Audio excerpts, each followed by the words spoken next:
So, hi Jill, thanks for joining me today on our. Magenta Pixie, it's such an honor to be here with you. I do feel like I know you. I was just saying, wasn't I, to you? I feel like I know you, and I know we've spoken the odd comment on YouTube or email or Facebook, but we haven't actually spoken at all.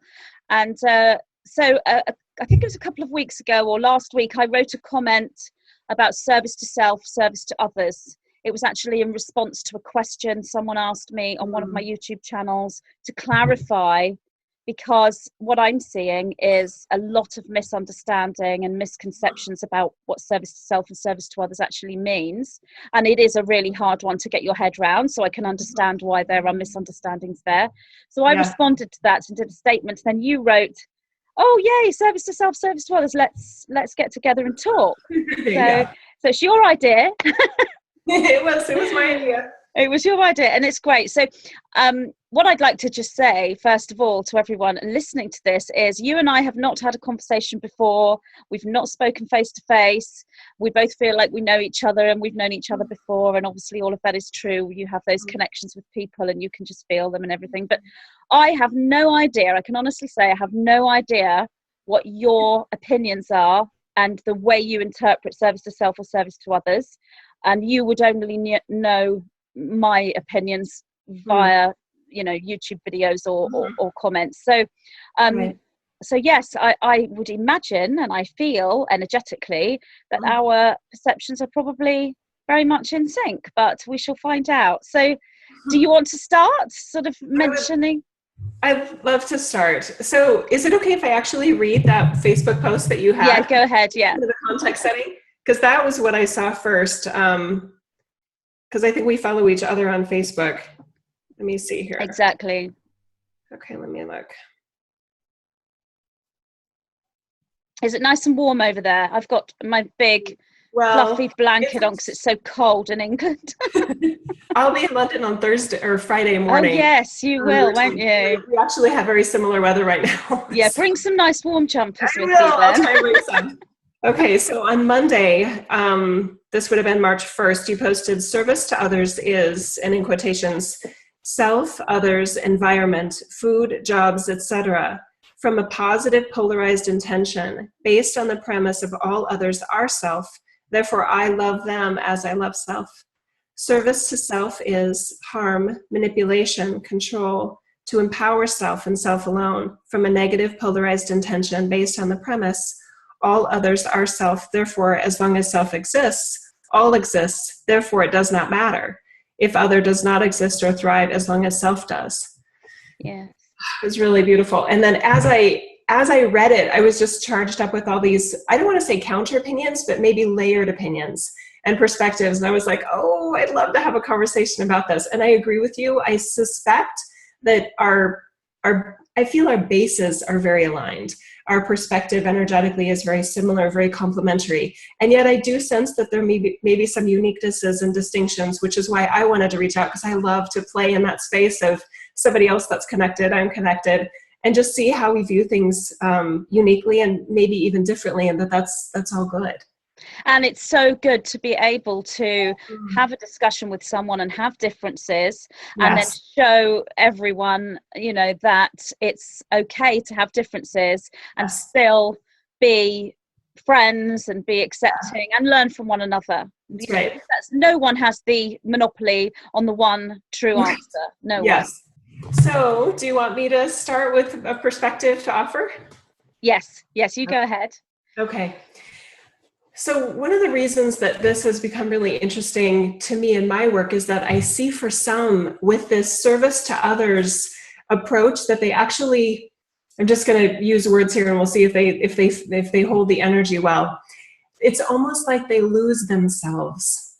They lose themselves in this reality, and there isn't a distinction between self and others. And I have found in my work that there is a very great advantage to appreciating the uniqueness and the sense of individual wholeness that we actually are offered in this reality. So for some with my work, I find that with self to others, there is a lack of delineation between self and others. And although for some, that lack of delineation, the sense of all or one, can be a wonderful approach in this world, For others, and I know for me in particular, it has been so much more expansive to appreciate the distinction. And that in this reality, we're offered this very unique situation of unique fingerprints, unique retina, unique voice patterning, and so many other examples of how we actually are pretending that we are unique in this reality, one from another, even human to human.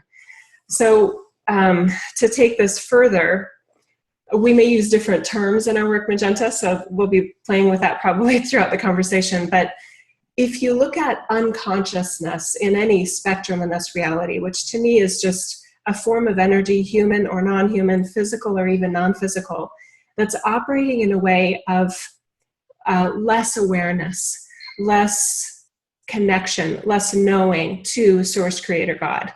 And in that unconsciousness, a wide variety of kind of nonsense choices can be made. When somebody is operating in a manner of not knowing who they are and not knowing themselves from others, they can actually get kind of swept up in these waves of unconsciousness without even realizing it. Absolutely. I completely agree with everything you have said. How I would perhaps voice that is, in my work, I've come across people, it's exactly the same thing, getting swept up and losing the identity. And I think for me, the way people have done this is they perceive service to others to mean, I am here incarnated in oneness, but service to others means I am in service to others, and they forget self. And so they live in service to others, and which is very much part of service to others. So they're serving others and they forget self, and they leave self till last or ignore self, and then they serve and wonder why they're completely burnt out. Then they think, well, maybe I need to serve self for a while, but I can't do that because serving self is selfish and it's not service to others. So the way I would put it is service to others, the energy is one of unity. So self and other are one and simultaneous, but absolutely, as you were saying, completely individual.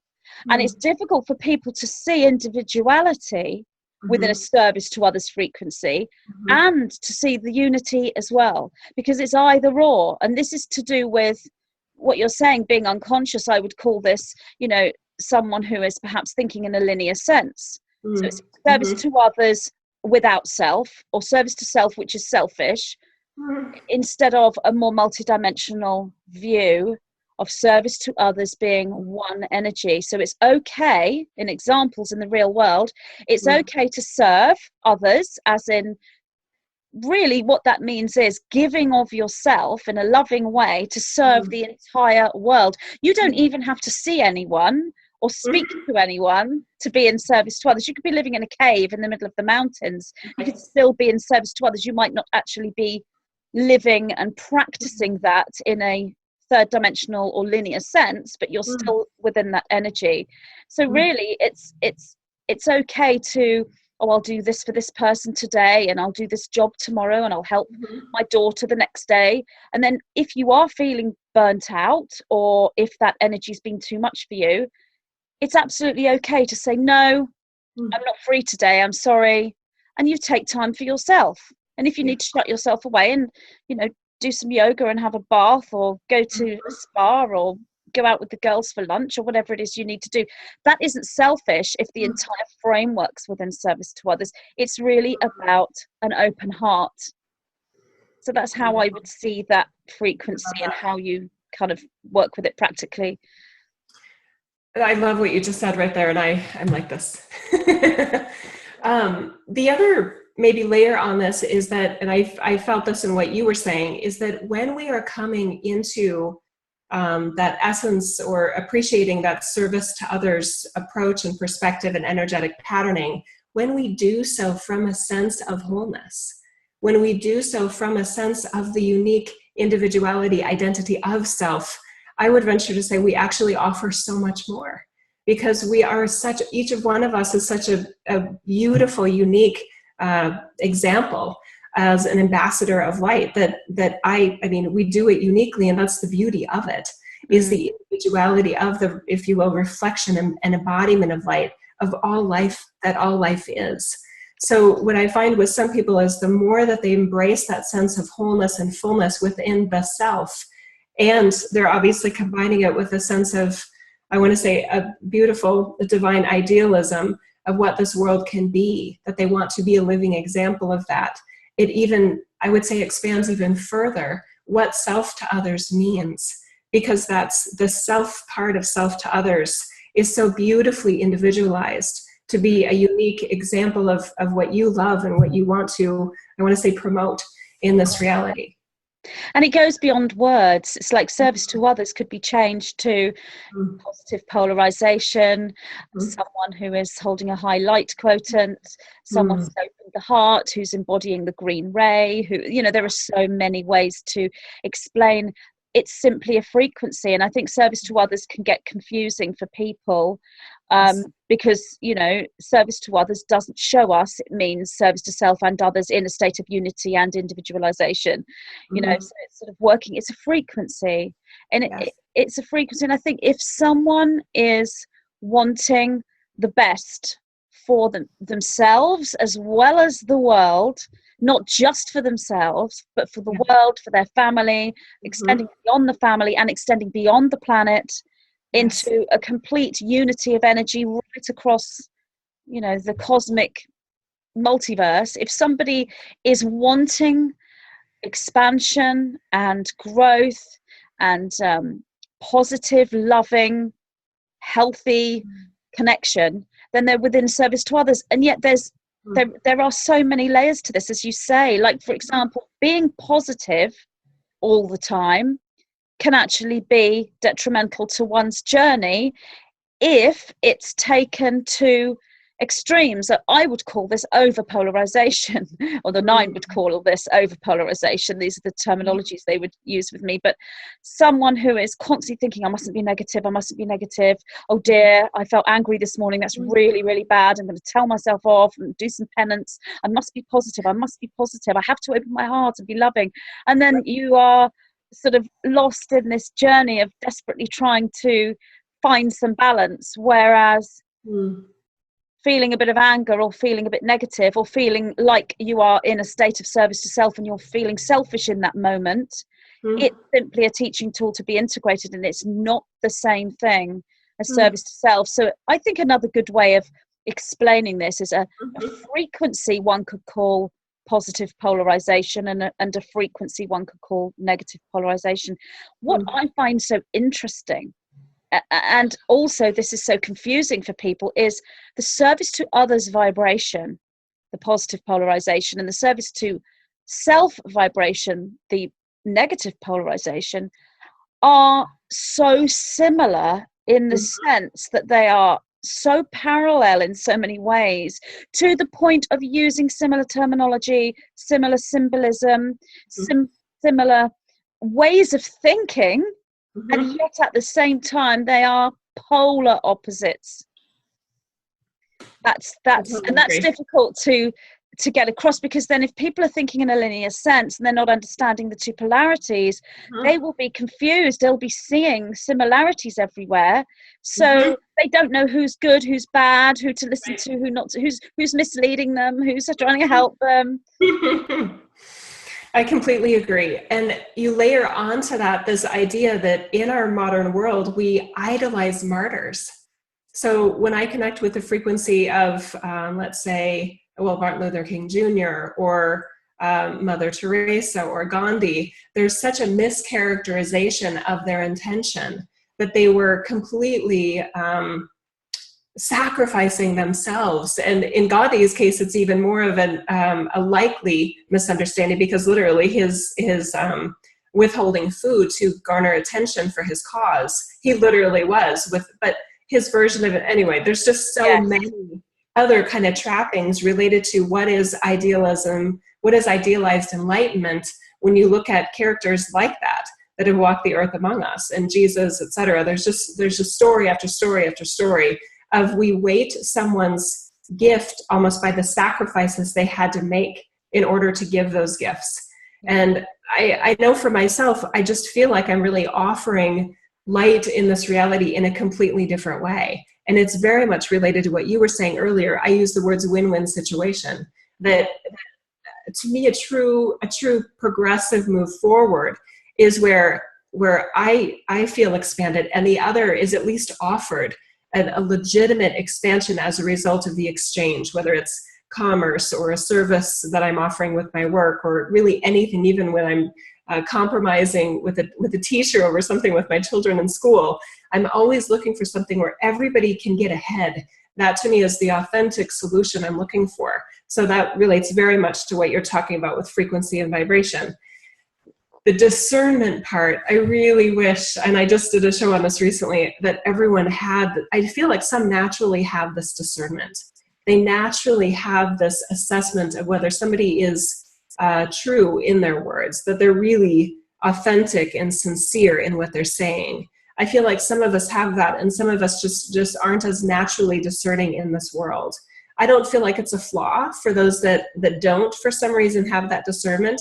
I just see it as one of their gifts is actually that they see so purely the goodness in this world that it's almost like they have a hard time registering that there's also the unconsciousness in this world, that there actually is ill intent that functions in this world, and to be aware of it.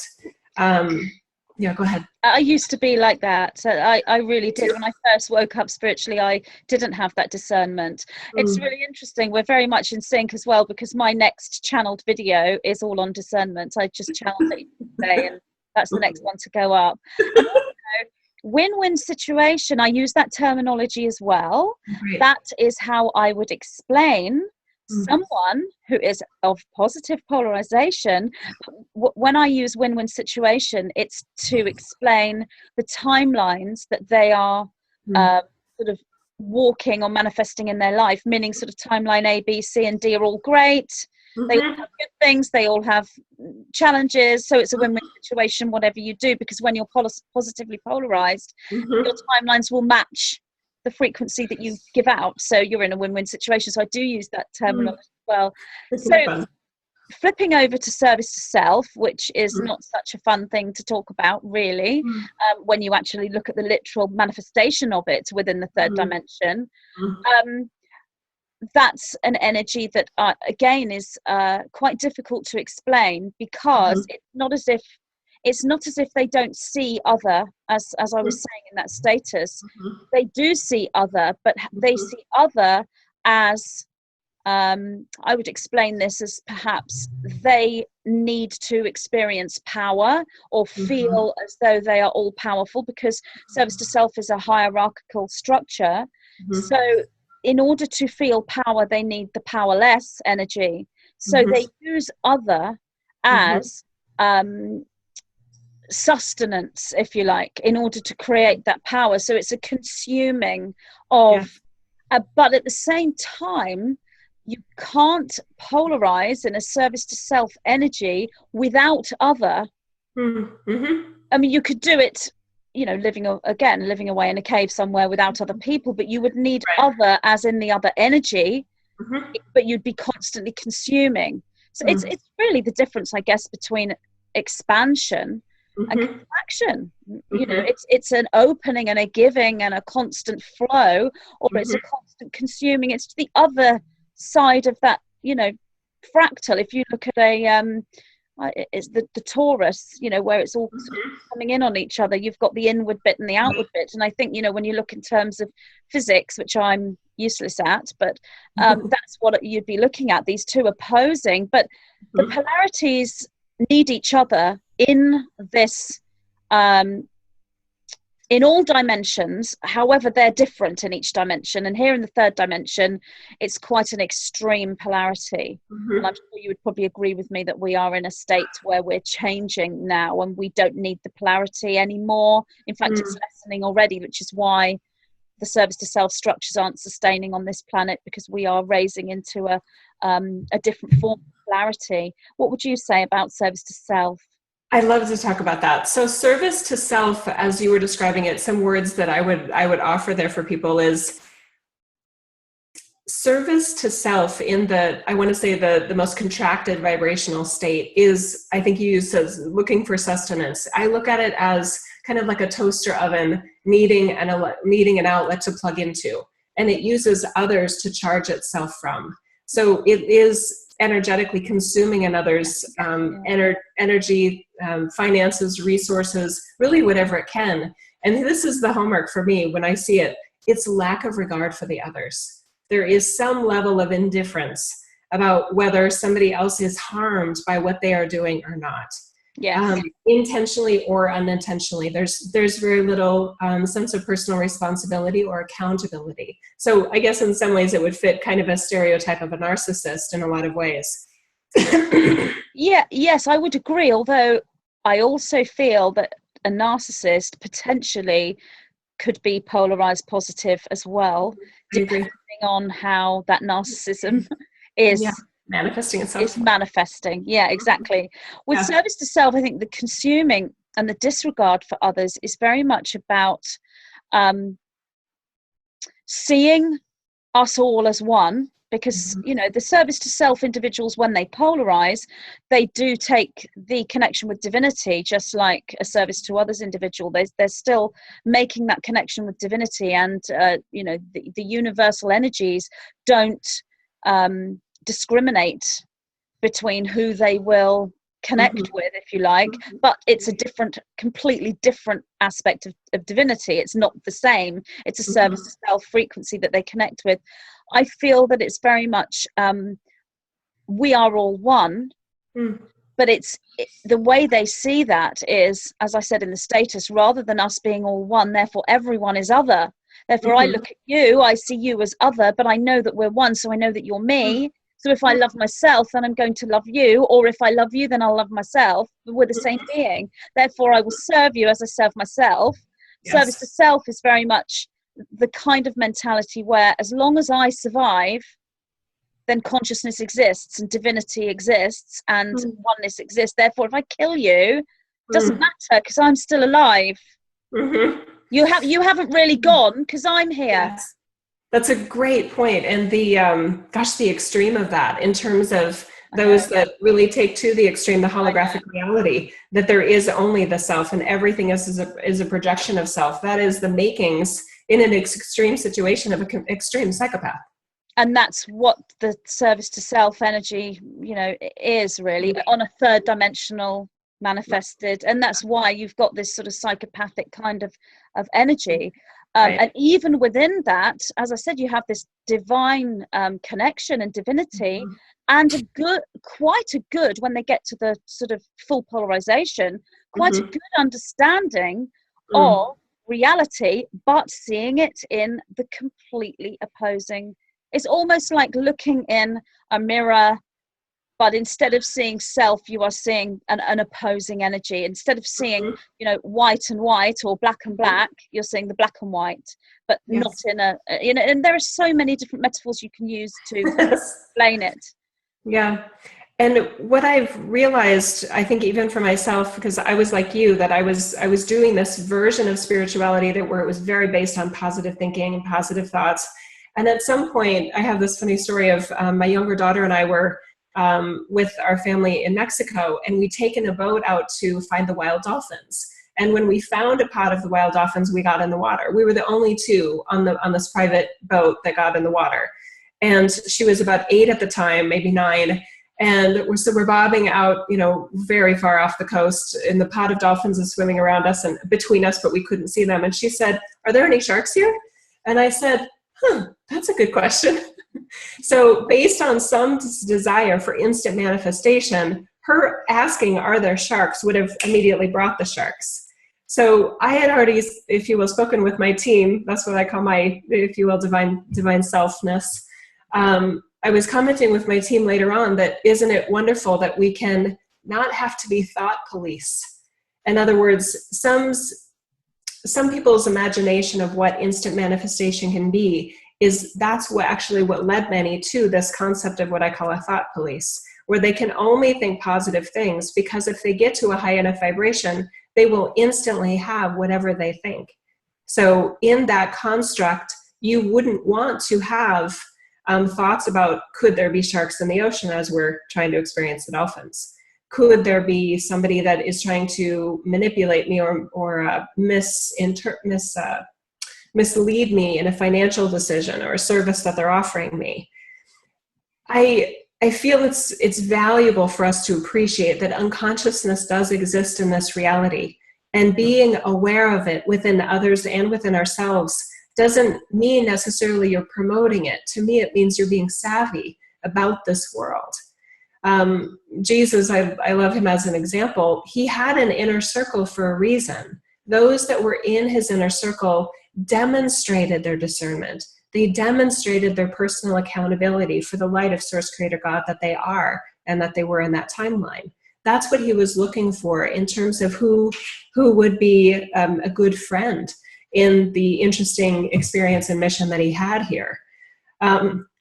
So this idea of the thought police also comes into discernment and service to self and service to others, because so many make decisions based on an intention of serving others, and yet what they're serving is actually not even, if you will, light-based. It's not even, it's not an expansion necessarily for the whole. It's expansion for the one.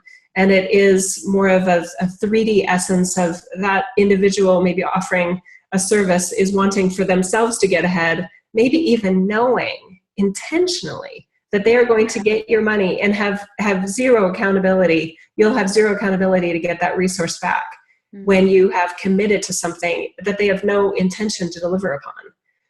So this discernment and sense of sense, and that you deserve your resources that you've worked hard for, and being even cautious and even skeptical if the situation warrants it, before you hand over your time and your energy, etc. That to me doesn't feel like a selfish thing. That feels like a self-full thing. Yeah. I completely agree. I think the discernment's so important, and it's difficult to get that balance as well, or even to see that balance in others. For example, someone who is service to self in their business, as in, I don't really have any responsibility to you, I'm going to do this service and just take your money. But what if the service they're delivering is within a service to others vibration? So they are acting as a service to self person in business only, but they may be service to others when it comes to their friends and family, and the service to others is their teaching. So it's like, that's not full. That's what I would call someone who's partly polarized. They have polarization, but it's full. And this is the journey we're all on. I mean, I guess that the other word for that would be the light body. But the discernment you were talking about when you first started speaking and giving the dolphin and the shark example, I think that's really important as well. I remember going back about 20 years. I was with my daughter, who must have been about 5 or 6, with a friend of her daughter who was a year younger. And my daughter's in her late 20s now, so this is years ago. So they're playing in a river, so paddling, and they sort of took off their clothes and just sort of paddling around. I think they just left their their shorts on or whatever, and there was like a sort of the river, and then there was like a big hedge, and then the kids were all going around the hedge and playing in this other bit where we couldn't see them. So I'm sat with my friend, and I'm constantly, every 5 minutes, I'm running back, checking on my daughter, and her running back again, and then she said to me, "Why do you keep checking on them?" And I said, "Well, I don't know who's round there. I want to watch my daughter and check she's all right." And she's, but why? What is it you're worried about? And I said, "Well, I don't know. It could be anything." I said, "There could be someone over there who enjoys looking at little girls and could even snatch my daughter. So I'm going to go and keep watching that she's okay." And then she said, "Oh my goodness, that wouldn't even be in my reality. Just by you thinking that there's someone who might snatch your daughter, you've brought it into your reality. Whereas it's not in my reality, therefore my daughter will be safe." Now, it's a big conundrum, that is. And over the years, I've pondered on that, because I do, feel that I was right in checking my daughter. But then I thought, well, could I have manifested it? When I've spoken to the 9 about this, the answer is it's both. One finds the trust that nothing will happen to your child, therefore you will not draw that into your reality. But at the same time, one checks on your daughter because you're living in the 3rd dimension, and one is aware that someone could come along and take your daughter. You have to take all these viewpoints together. That's the multidimensionality. Exactly. And then you will manifest an integration of viewpoints. And it isn't easy. It isn't easy to expand to that viewpoint in the everyday, 9 to 5, where we're having to make snap decisions all the time, driving, cooking, school runs, whatever it may be. Yes. How do you create a multidimensional viewpoint? And and I think what I've been doing for quite some time is sort of layering that, as in quickly get into this perspective, see that perspective, see that perspective. And then maybe later I'll try and find a unified way of putting those perspectives together. But the further we go in this sort of enlightenment ascension experience, we do get to the point where we can move those perspectives in very quickly. You know, and it's just the journey that we're on, all of us. That, what you were talking about there about seeing all the perspectives, that I completely agree. And I feel like it would be helpful if we talk about this a little bit more, because as we expand, by the way that I offer to my peeps, this concept of expanding in multidimensionality, and I think I've heard you talk about this too. It's like a tight ball of energy in a 3D structure, and then as you expand your consciousness, that ball gets bigger. So what I've been shown really clearly is that 3D doesn't have to go away for you to expand. Yes. So I know some people do it like a stack of plates or something, but I find that for some, that's when they get too far. And I think you described that in terms of the very, very positive, trying to be so positive that you lose your sense of possibly discernment and ungroundedness in this reality, the way this reality actually is working. You get in denial about unconsciousness and how it functions here. So sometimes I like to offer that instead of plates stacked on top of each other, it's books sitting right next to each other. And that's the image that I had when you were describing your decision-making process. And that's how mine is too. There's parts of me that can easily, and it kind of depends on where I'm feeling in that moment. We have the range as we expand to see things, if you will, as our higher self or inner self or expanded self or soul self, whatever term we want to use, looks at this reality that all is well in the all that is. And then there's here, where it doesn't always feel like all is well. So there's something about the individual expression of each of us, that there's multiple decisions and inputs and perspectives that we can have. And that to me is the multidimensionality. So to me, as we expand, it isn't about only thinking positive things. It's about adding a level of positivity that most humans cannot imagine. Yes. Along with the discernment and the practicality of the reality of the situation, that there could be somebody with ill intentions that could meander across the other side of that hedge where your daughter and her friend was playing. Yeah. To pretend that isn't a part of what happens here, to me, doesn't make sense. Yeah. And I'm sure we both have clients that have had really horrific experiences in this lifetime. You know, we don't need to go there, but that's a part of this world. What will happen, though, usually with somebody who's on that journey? Yes. My golden retriever wants to see with us. Come here, sweetie. Okay, go ahead. I'm sorry, Magenta. That's fine. What will happen when someone's on that journey? Hello, doggy. Oh, I just took my cat downstairs because I was worried she was going to start.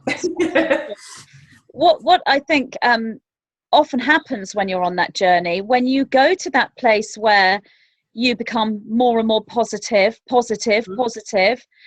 you get what I call a crash down. You get pulled back down. Yes. And then that can be a real literal crash down, like a car accident or you know, some big shock or you know, something, and then you become quite sort of, you become so disillusioned with reality because you think, I've been so positive. Right. Yes. How can that have happened to me? Oh my gosh, that's so good. Yeah, you know, I love where you're going. I would use that as a metaphor of somebody's walking along, looking ahead at the positive landscape, looking at all the beautiful crystals, and doesn't notice the rock and trips over and falls flat on their face. We have to look at this reality. But I do feel that my friend, while I feel she was skimming over reality and transcending reality, she did have a point. what she was saying is correct as well. If you are constantly, oh dear, this is going to happen, my child's going to get snatched, and then you're going to be manifesting that because you aren't transcending, or you're not integrating them all. It was good what you said about the layer, the sort of books stacking on top of each other. Put them next to each other. I would also say what you could even do, if you could fashion a round bookcase with a hole in the middle of it, you could sit in the middle and have your books all round you. Yes. To pick them out. I think that's quite a good way of looking at how to place those levels. And I also think that some people are on a spiritual path, but they find it difficult to integrate the levels of awakening simultaneously. So they will go one at a time, and I guess you could liken that to the chakras. So they'll try and integrate the linear reality, and then they'll move up into sort of the higher dimensions and forget the linear reality for a while, but they're still aware that they haven't integrated it. Now, when that happens, they won't usually have a crash down because they're aware that there's something that still needs integrating. So they come back and integrate it. So I don't think it matters if it's done in what way it's done, because obviously it's going to be done in a linear way because we're in a linear reality. But what I would say is, how does one, if one is polarizing within a service to others vibration, and I would say the majority, if not all, the people that watch this conversation between us will be on the service to others path. You never know if service to self individuals are watching, but hello everyone, whatever. What happens when someone's polarizing within a service to others energy? How do they deal with the service to self energy once they become faced with it? I think that's happening kind of now on our planet en masse. I agree with you. I'd love to hear your answer to that too. Do you want me to offer a suggestion? I don't mind who answers first. I mean, it is something we're all going through, and it's really, really difficult. And I feel that the way I see it is the only way to embrace it, because if it's faced at you, you'll see its opposing polarity, which will be the antithesis of you. Therefore, it can put you into, without balance, it can put you into a situation where you can't conceive of that level of polarity on this planet. Therefore, you don't want to be on this planet. You can actually reject your entire decision to be living here when you realize the level of that polarity. The only way to do this, I feel, is through forgiveness. Yet that is and gratitude and understanding of why it's there. But that in itself is a whole other issue, and again, really difficult. You can't just snap your fingers and say forgive. It's not that easy. I think understanding it as a necessary polarity for growth and understanding the story of why it's here is a good way to try to sort of come to terms with it. And then once we reach critical mass across the planet, at the point where we are understanding the reason why we have this level of polarity, once that gets to critical mass, the awareness of the polarity in the first place, this is when the polarity starts to lessen because we don't need it anymore. And that is a real focus with this whole sort of Ascension 2012 energy that we've been through. What about you? Okay, this is fun. It was shown to me recently by my team that I'm part of like a plan B energy. So wow. the plan A energy is everybody's going to ascend. It'll eventually happen and we're on track. But my plan B, I want to say prototype, is saying, but what if it doesn't? Because I keep seeing that there's so many examples of unconsciousness remaining. And the way that it's shown to me, especially with that bookcase metaphor, that the 3D is always available in this, as long as we're in this reality, even as you expand. And that would explain why some people feel that crash. That crash isn't a sign that you weren't expanded. That crash, that contraction, as I call it, is actually a sign that you're still here in this reality, and that unconsciousness is still an equal opportunity experience, no matter how expanded we are. Exactly. So the plan B energy is, and I know this may be really uncomfortable for some people to hear, what if everybody doesn't grow? Let's have a plan where we can keep growing, those that choose to continuously expand and keep growing, even in a non-linear way here, regardless of whether others kind of get it and come along and start their process or not.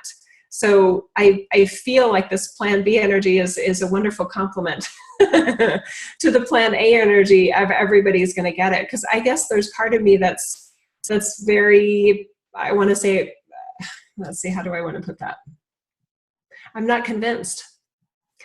Unconsciousness is just so sticky here and so compelling to so many, even very expanded beings. I see unconsciousness, I'm just like, wow, that's still available. What if that's always available? Yeah. So to me, does that make sense? So this plan totally. And I think, I could say I'm not convinced. From a human perspective, within this reality, I'm not convinced. However, what takes me back to that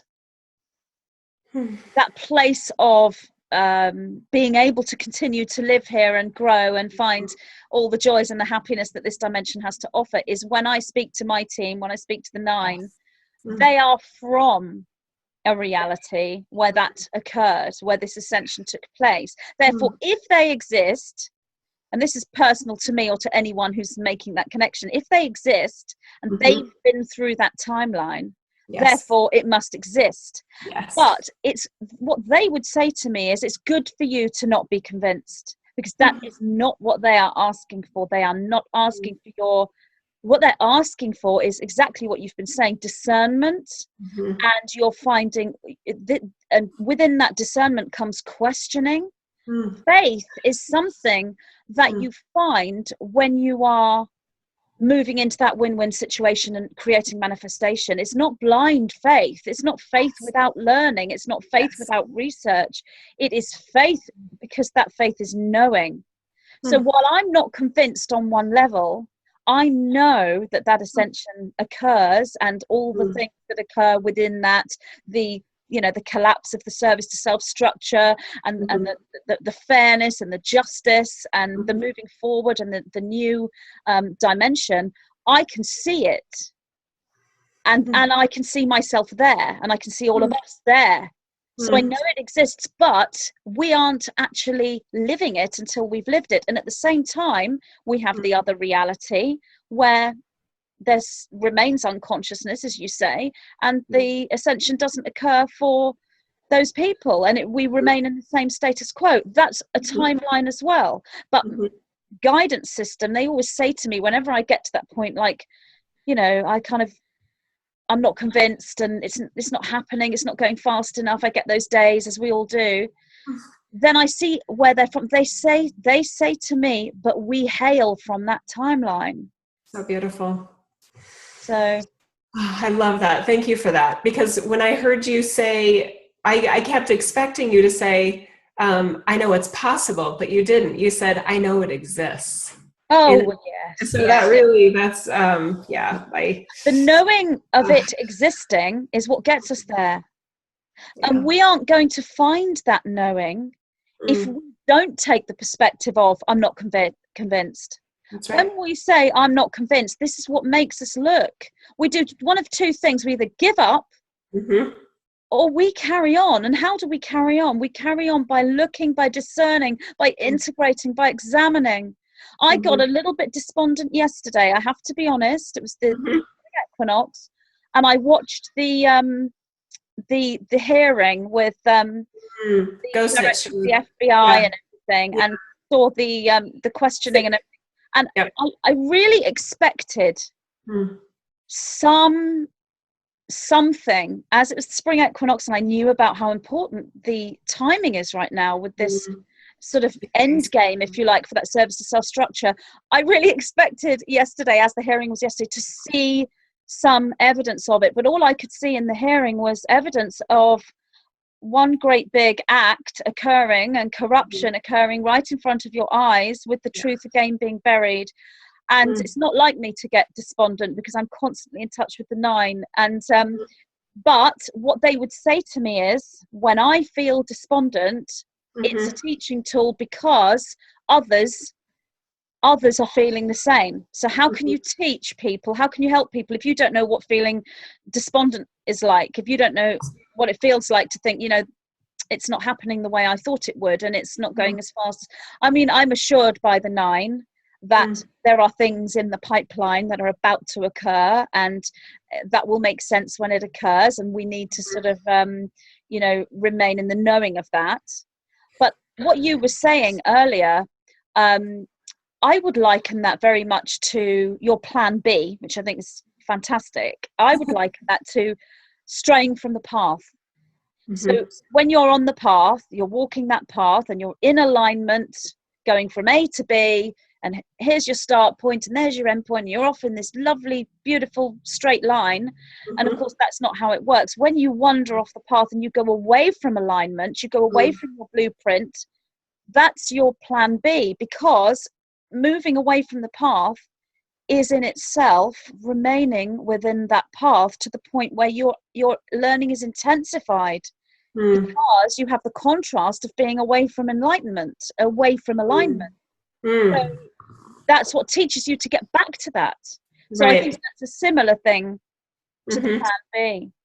The plan B, the other thing that I feel it sits on ideologically, is that Earth for some isn't a school. That Earth for some souls isn't a place to learn. It isn't a place to evolve. It's a place to experience oneself as higher self energy in a reality that was partially built for forgetting that we're God. So in that construct, Earth can continue to offer unconsciousness in any timeline. So it's probably a parallel reality construct, that Earth is not a school, that we are not here to learn. That doesn't mean we don't learn, but it means we can learn, but not all are here for some sort of a linear path of evolution at the soul level. So some can incarnate in that construct, in this reality, with a very, I want to say, advanced state of wanting to be love, wanting to see love, wanting to experience love here.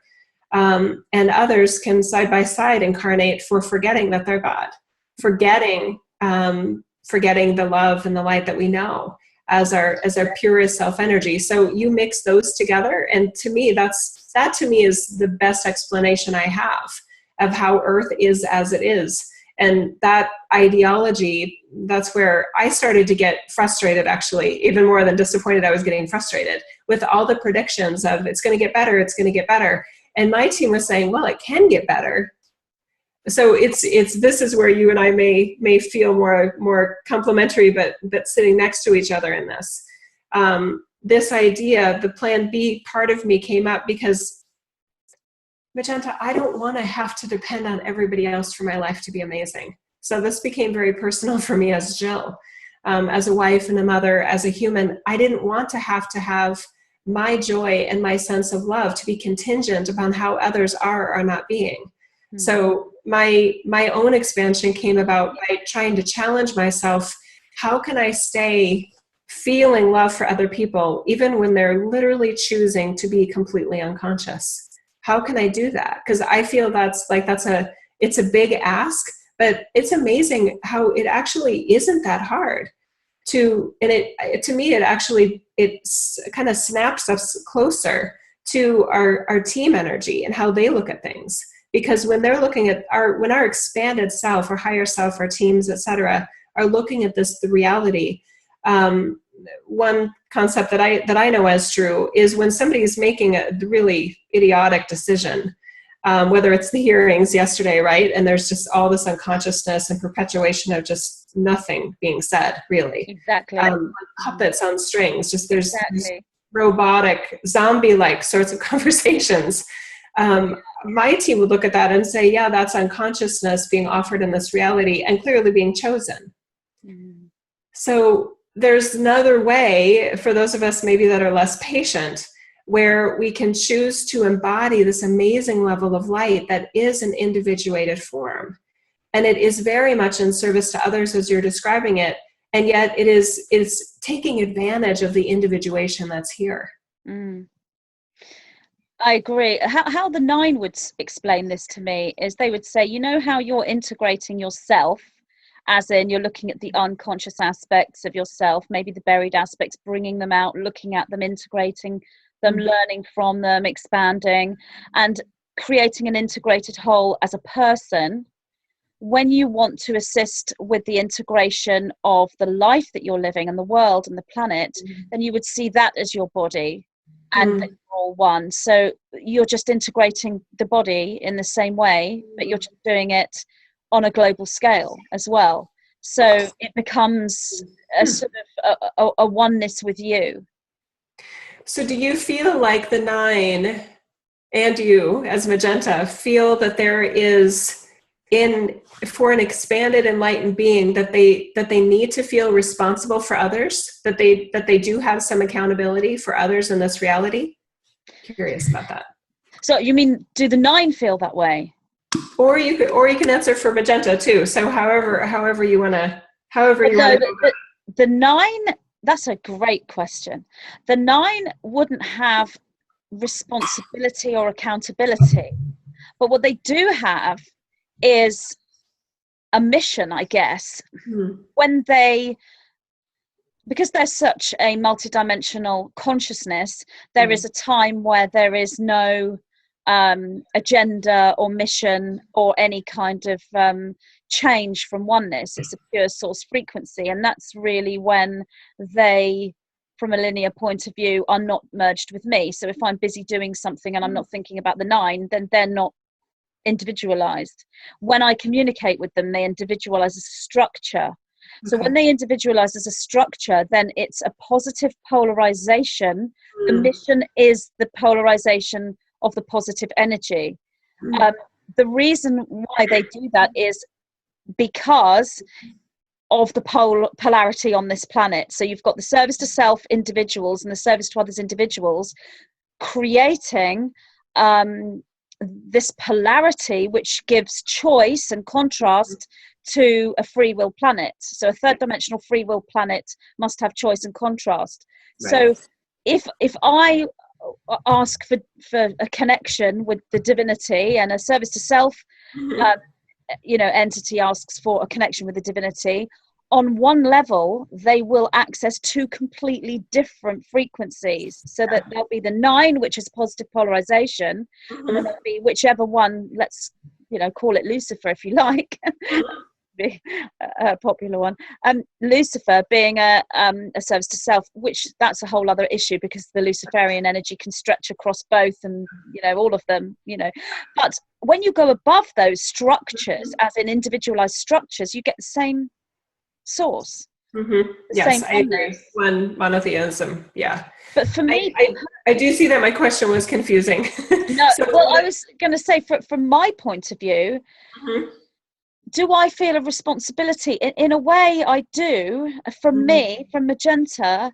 And the reason why I feel that, and it isn't a responsibility for other people per se, because obviously, when you're polarizing service to others, it is very much a oneness. So it's not responsibility; it's just a unity.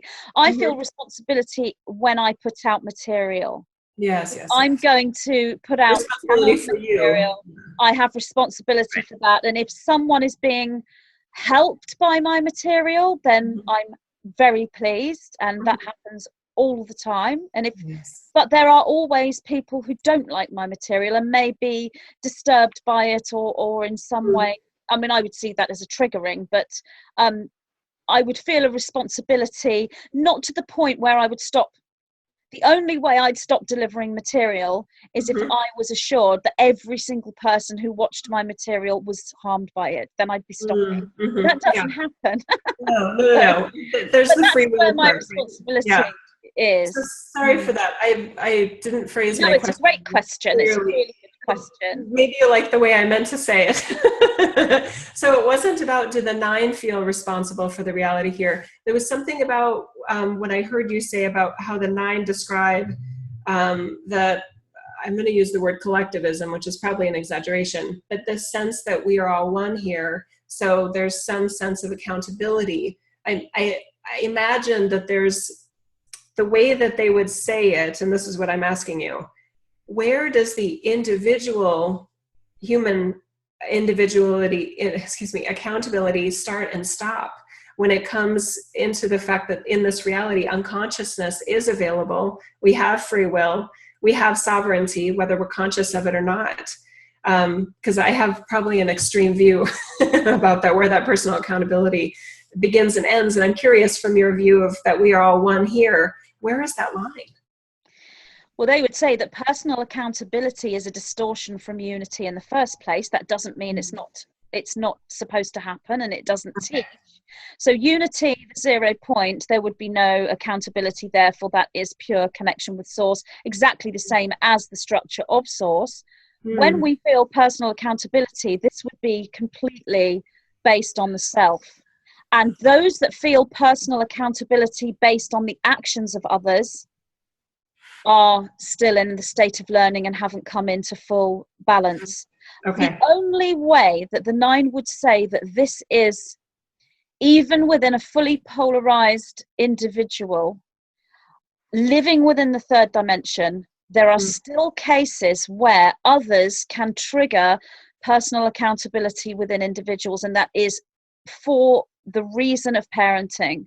When there is a parent with a child, specifically in the younger years, the child will always trigger personal accountability. That's because it needs to. But there's a great difference, I guess, from your 3-year-old triggering your accountability and your responsibility, or perhaps your friend who's, annoyed with you because you didn't turn up to her birthday party or something. It's like, where's your personal accountability? So other than the triggering one needs within parenting, then personal accountability stands within self. And when you take the 0 point, there is no personal accountability. And that's not in a unconscious way. That's the conscious aspect. There's also lack of personal accountability in an unconscious way, and that's distortion even further. I feel the way to look at this is literally to be a worker of energy, to see energy patterns, and how you interpret those energy patterns, be they within you or outside of you or within the higher dimensions or wherever they are. The way you interpret those energy patterns is the way for you. And none of us will ever use the same terminology, the same words, because we're using language to explain something.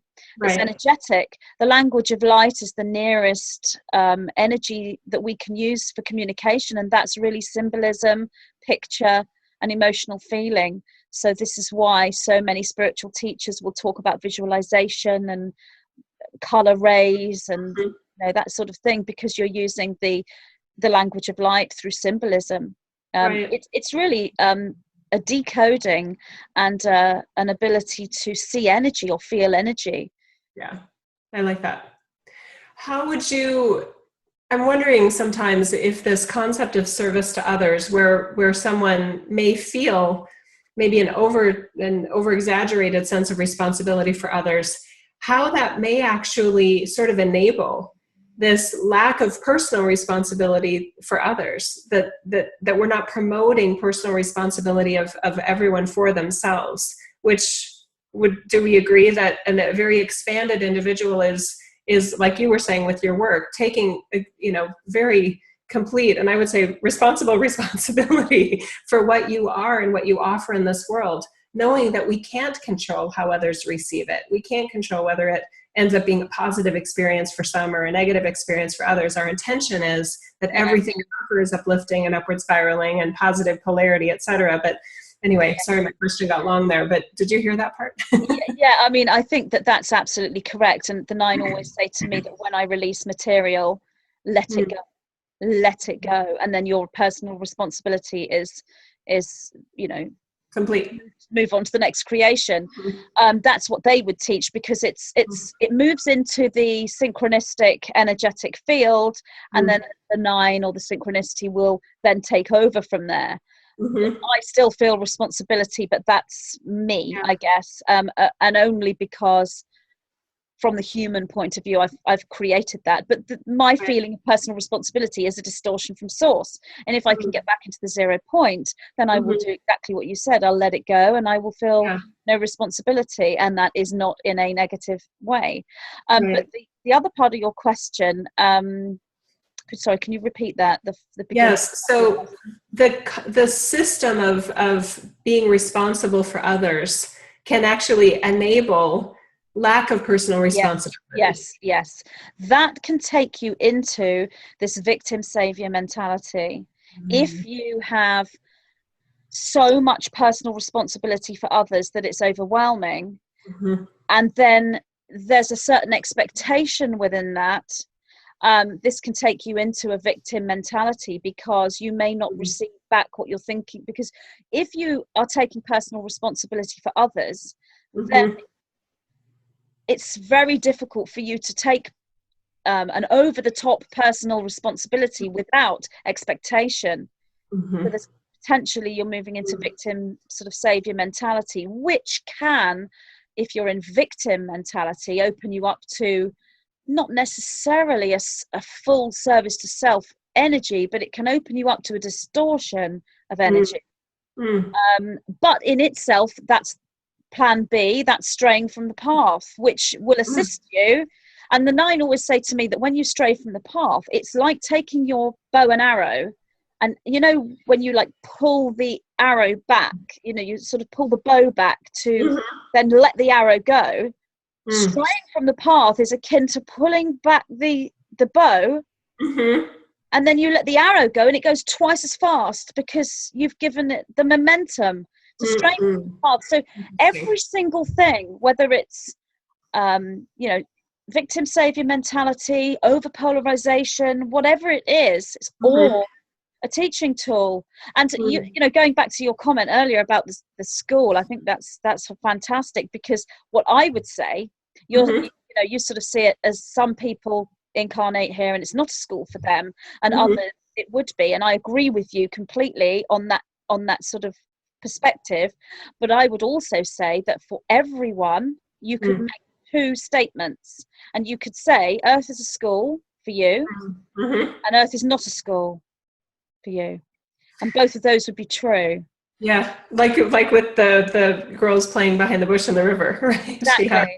It is it's a very different, I mean, when I started looking at Earth not as a school, which again doesn't mean we don't learn, it's about practice, right?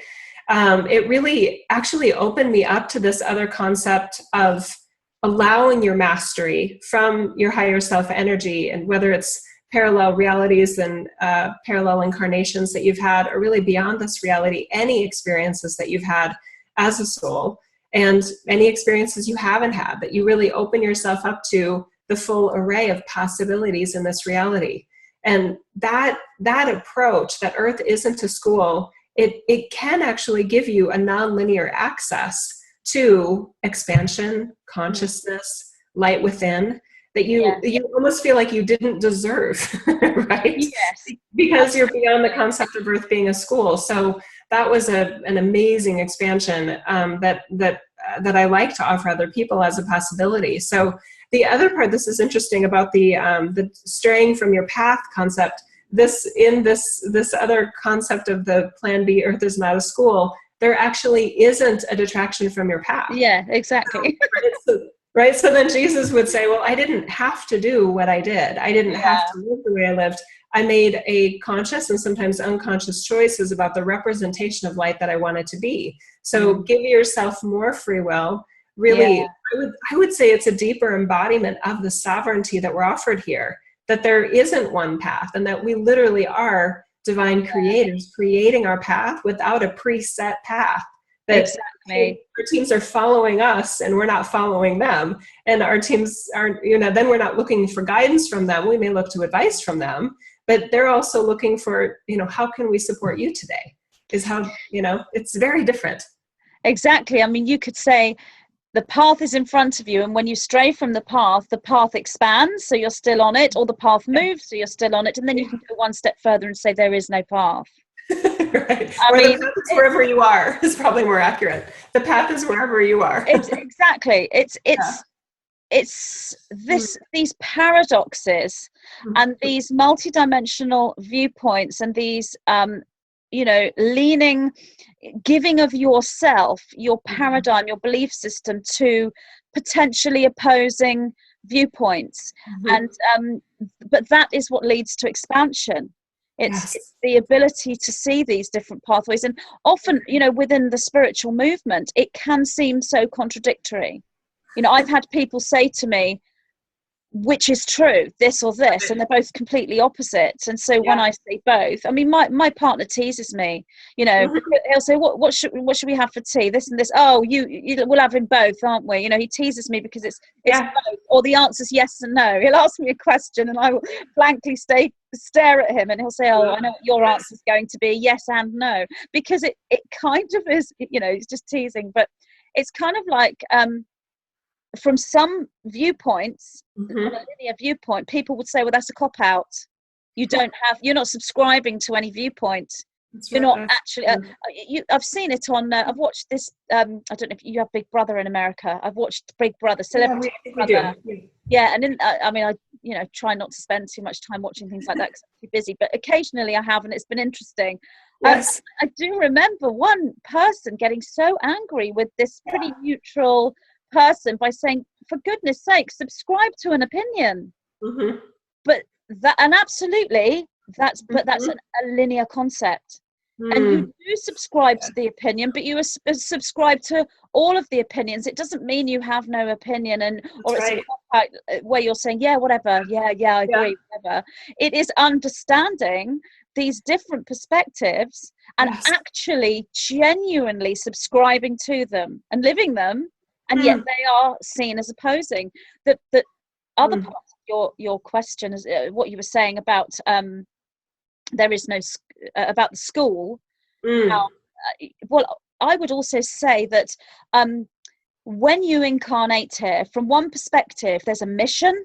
You're here to do something. You're here to achieve something, and it's all set out before you. And on the other hand, you are here simply to experience and to be, and to literally experience being and to radiate your light. But it's a balance of the two, because if you only come here to just be, then you sort of, procrastinate and sit there and get nothing done. If you only come here to achieve, when do you ever find the 0 point? And I have so many clients who come to me and say, I feel like I've missed the boat. I'm not doing anything. I feel like I just want to sit in my garden and connect with flowers, but I should be achieving this and doing that. And I will say, but then with the same respect, I'll have other people that come to me who are constantly achieving and don't know how to take time off from that. So it's balancing all the time. And I think really that's the key of the whole service to self, service to others energy.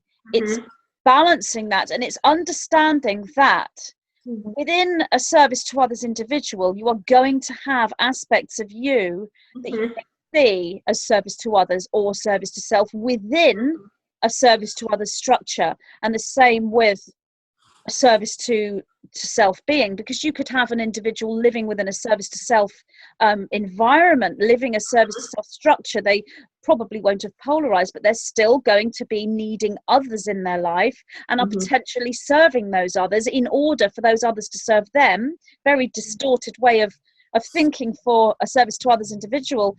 So I think balance is the answer, really, if there is an answer to the conundrum of STO and STS. I think balance, interpretation of energy and balance is the key.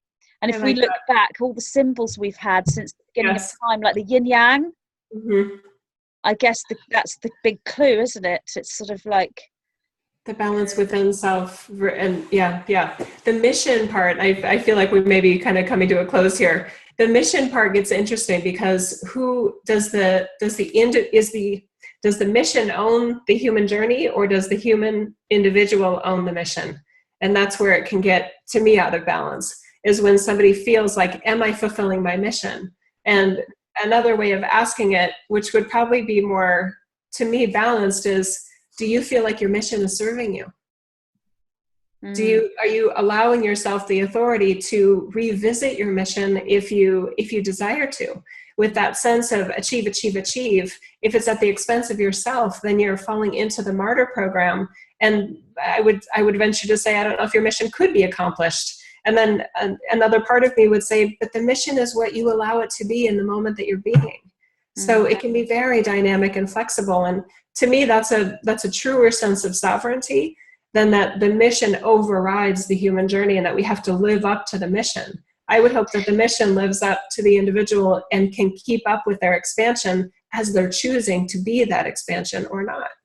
I agree with everything you have said, but I also see that when it comes to this planet and third dimensional reality, there is so much work to be done. Yes. And I feel that I have to find the balance between taking the relaxation and the 0 point, but also getting on the mission, because I feel if I don't lend myself to do what I need to do, then I need to join the team of light in order to assist with this change and this bringing down of the control system and the sort of the flat. But everything you have said, I agree with, and you can't do it. You can't live your mission unless you understand that A, the mission is more important than you, B, you are more important than the mission, C, you are the mission, and D, there is no mission.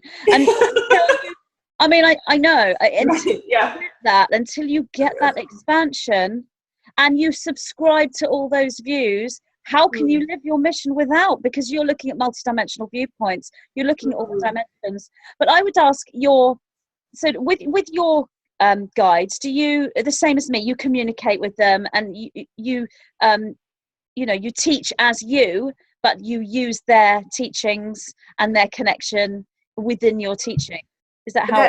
I think that's fair. My team feels like me. So my team is the most expanded version of what I currently have access to, and my team is dynamic based on what I'm choosing to tap into and explore and be curious about and embody in this reality. So it's not even a defined, well, yours I'm sure isn't either. It's space continuum, so it doesn't even completely. So I would ask your team, I know that they've already said well, yes, it can happen, and obviously you've taken the viewpoint I'm not convinced. Asking them, are they able to respond as to what the most probable outcome is based on the frequency of now, where we are today? What my question would be is, are we going to be able to, together, collectively, make this shift where truth and justice is expressed, where this control system and this service to self, service to others, strong polarity lessens, and we make a change to a higher dimensional state as an ascension, as we're all being told? What would your team say? The structure is in place for individually and large groups and even collectively for that, if you will, mass ascension to occur. What we keep pointing out to our partner is that the individuated consciousness, and if you will, lack thereof, there is a widening range of consciousness and enlightenment that is offered to everyone here. Each of you that personally choose your expansion, you assure that choice being made available to everyone. But it is valuable to consider the power of free will and therefore the power of unconsciousness in this reality. So our best prediction, our most probable scenario for humanity is the same range of diversity and heterogeneity that you're experiencing right now. With expansion comes more free will.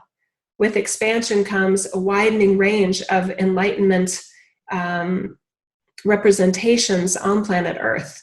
So what's interesting to us is this very popular scenario that as expansion occurs and as Earth gets higher and higher and more broader in the dimensional ranges, that the choices would become fewer, that the timelines would narrow, that those that are unconscious would be somehow forced into consciousness based on the choices of those that are conscious. that from our perspective is actually at odds with what Earth is designed for and what it offers. What we've shown our partner multiple times is that this somehow forcing an ascension, this waiting for a mass, literal, a full group ascension where everyone on planet Earth in the present timeline is swept up in an expanded experience. That is very much a rapture program from not just Christianity and the New Testament, the book of Revelations, but also other organized religions as well. So it's interesting to us that has actually crept into these other groups that have literally walked away from organized religion, but then kept their hold on this concept of everybody's going to get there. So this opportunity that Jill and us came up with was the plan B. What if everybody doesn't choose it? Yes, okay, it's available, but what if everybody doesn't choose it? So we've become excited with her about this idea that individually, those that are choosing it can expand as much as they want to. And for some, it feels like you're abandoning those that are choosing to remain unconscious. But it's actually not an abandonment because of the fact that expansion is actually made easier for them, but it honors their free will. And what we've shown Jill is that's what didn't happen in Atlantis. Yeah. In Atlantis, at that expanded vibration, it wasn't the bad guys, the unconscious that were at the helm. They wouldn't have had the vibrational range to use the technology that was there. It was the good guys. It was the good guys, quote unquote, that were at the helm of the implosion in Atlantis, because the intention was to help everybody immediately wake up because of the impatience, and it was intended as a good thing. But it denied the free will, hence it was the implosion that it was. That's really lovely. The 9 have recently been saying to me that people have the right to not know. They have the free will to not know. And if they don't want to know what's happening, therefore this mass sort of disclosure of everything across the entire planet is potentially stepping over the free will of some who want to continue in this unconscious state. What the 9 would say is disclosure will be there. It's just that even with full disclosure, depends on what level disclosure we have and disclosure of what. But just say we did have full disclosure of everything that's been hidden from us, even then, those that choose to not know will still not know because they won't see the disclosure. That's right. Therefore, the unconscious that your beautiful guides are talking about are those individuals that choose not to be swept up in this. So I guess between the 9 and your guides, what we're getting here is those that are fully conscious and on that polarization journey are going to go forward into the reality that they're creating for themselves. That energy is potentially going to sweep up. It's there for everyone. Some of these people are going to be swept up with this, and when all of this occurs and the change occurs and disclosure is shown, they will wake up, and then they will turn to those that they need assistance from, but that there will be those that choose to remain in an unconscious state regardless of the change. What I would also add to this is what's so interesting is, in my opinion of interpretation of energy, it seems to me that a minority group within the service to self structure are aware of this as well. It's like they know this too. A minority few that are sort of transcending, if you like, the third dimensional linear experience and are looking at the sort of the reasons that there's polarity in the first place.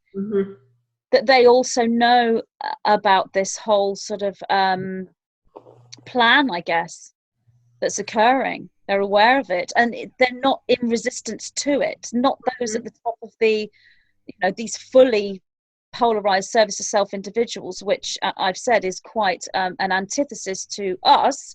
Yet they're not in resistance because because we have chosen to be conscious, and we are moving into the polarity and the reality that we choose, they're doing the same thing, but their reality will be very different.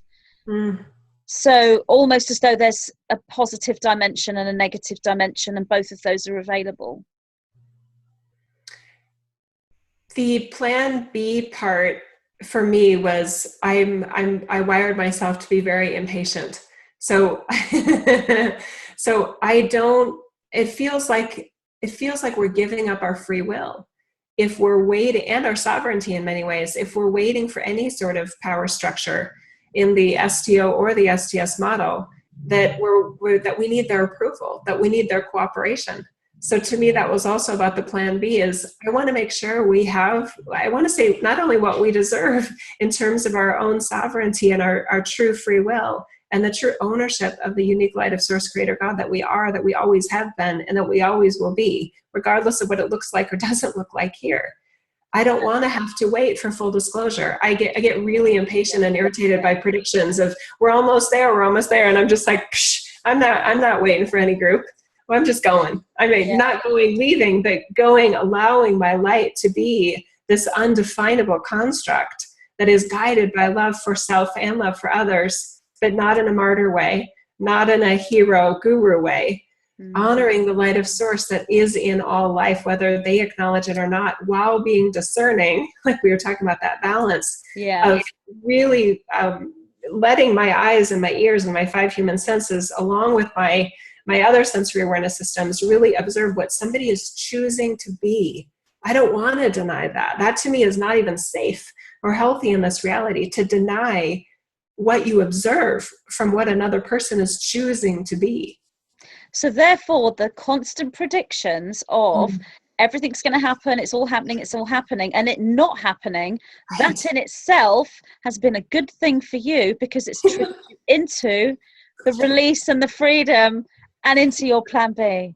Yeah, because I'm just like, that's amazing. To be extreme, it's like, screw that. I'm sick of waiting, right? And I really felt Jesus at that moment say, oh, me too. And Buddha's like, I was sick of waiting too. Just do it your own way. And some will create their own example along with you, and some will appreciate your renegade sort of rebelliousness about just being, because what we forget, I think, a lot of times, is that the world was not perfect when they were on the planet. Our fellow masters of light lived amidst unconsciousness. And when they said their journeys were over, this world was a mess. Yeah. So this, to me, it's really, I'm going to be extreme here because I'm so dedicated to plan B. To me, it's almost a false notion to believe that our mission is contingent upon this reality, everybody choosing to be love and light. I find that utterly ridiculous. But I'm opinionated. I get why they feel that way, but I just intensely disagree with it.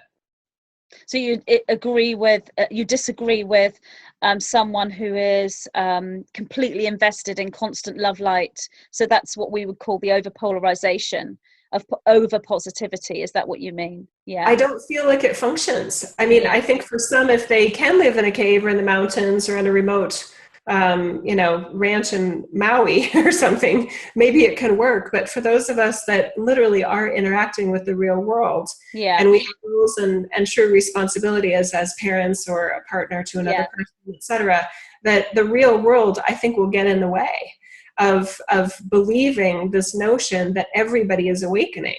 I think we have so many examples of that not being true, and not because it can't be true, but because it's just not being chosen. So to me, even this idea of full disclosure, even when I do fast forward the idea of full disclosure, I still see that we could have full disclosure, everybody at the front page of their newspaper, or however they get their news, right there in their face, and they would still choose unconsciousness. So what you were talking about with the 9, saying some will still choose to not, there's still free will to not know. They have free will to not know, exactly. I mean, to not know now, I think you're pretty much unconsciously or consciously choosing to not know. Yeah. With the internet the way what else do people need for this tipping point? It's like, just let you have your own tipping point. Don't worry about everybody else. That information is out there. Everything, the disclosure's out there already. Is there? Yes. Yes, there's things to uncover, but we are finding this out with our own connection. And when we combine our own connection with our research, we can uncover the whole story and just keep unraveling it and keep unraveling it. And, the information is there. It will come to us. And yet within that, we still have many people who have never heard of these concepts. They've never heard of these ideas. So I feel it's very much this wave of awareness, whether you see it as disclosure of information or whether you see it as a raising in energy, this wave of awareness will touch everybody. But how they respond to that wave is individual and very personal. And it's their free will. It's their free will. And I mean, I'm such a champion of free will in this reality. I'm guessing all of our lives would be easier if we didn't have free will, if we literally limited the choices to only the ones that were honoring of self and others. But that's not what this reality is structured for. No, it isn't. Honoring your free will includes creating some sort of self-system of balance and whatever you cherish and value. For me, that's love and sovereignty and being an example of God that I feel good about is all the control I have. Amidst others not choosing that, creating a system for that, to me, is the ideal balance, that this reality is what it is and I can be what I choose to be, and this is what I have control over. Beautiful. Do you have any other thoughts, last thoughts? Service to others, to me, I feel like we cover it, because I was just going to kind of summarize my view on service to others. When somebody has a healthy, I want to say expanded sense of personal sovereignty and personal free will relative to others, and discernment can be and is a beautiful concept in terms of how to be here. Yeah, I agree completely. Yeah, what about you, Magenta? What are your final words here? Well, I would agree with that. I feel that service to others, we've covered within this discussion how important discernment is, and as I said, that was my next channeling, especially right now. Discernment of our own feelings within ourselves, our own connection, and when we're following the teachings of others or the information of others, whether it's third dimensional news channels or whether we're following, higher guidance conduit channels, whatever it may be, discernment with everything. What I would add to that is discernment the same thing as alignment? Is it the same thing? Is it alignment to truth? Is it our inner resonance? Is that what gives us discernment? Is that how we discern? By feeling the alignment to what is true, what is right for us. It can be, especially, I do feel, and I mentioned this earlier, I do feel like some of us just have a different level of discernment that's better suited to this reality than others do. So I gave a big group hug to my audience last week when I talked about it, for those that naturally have discernment, and we can just somehow sense, even with a brief internet ad, oh, that doesn't feel right to me, right? And maybe we're right, maybe we're wrong, but then there are others that, oh, well, that's nice that they're offering that. Yes, I'll hand over $10,000 for you to help me, sell my timeshare or something like that. And it's just like, whoa, some of us would like naturally know that you don't pay, that's wrong, that's off. There's something wrong about that. Suspicious. You should be suspicious. Some people are very trusting and discernment.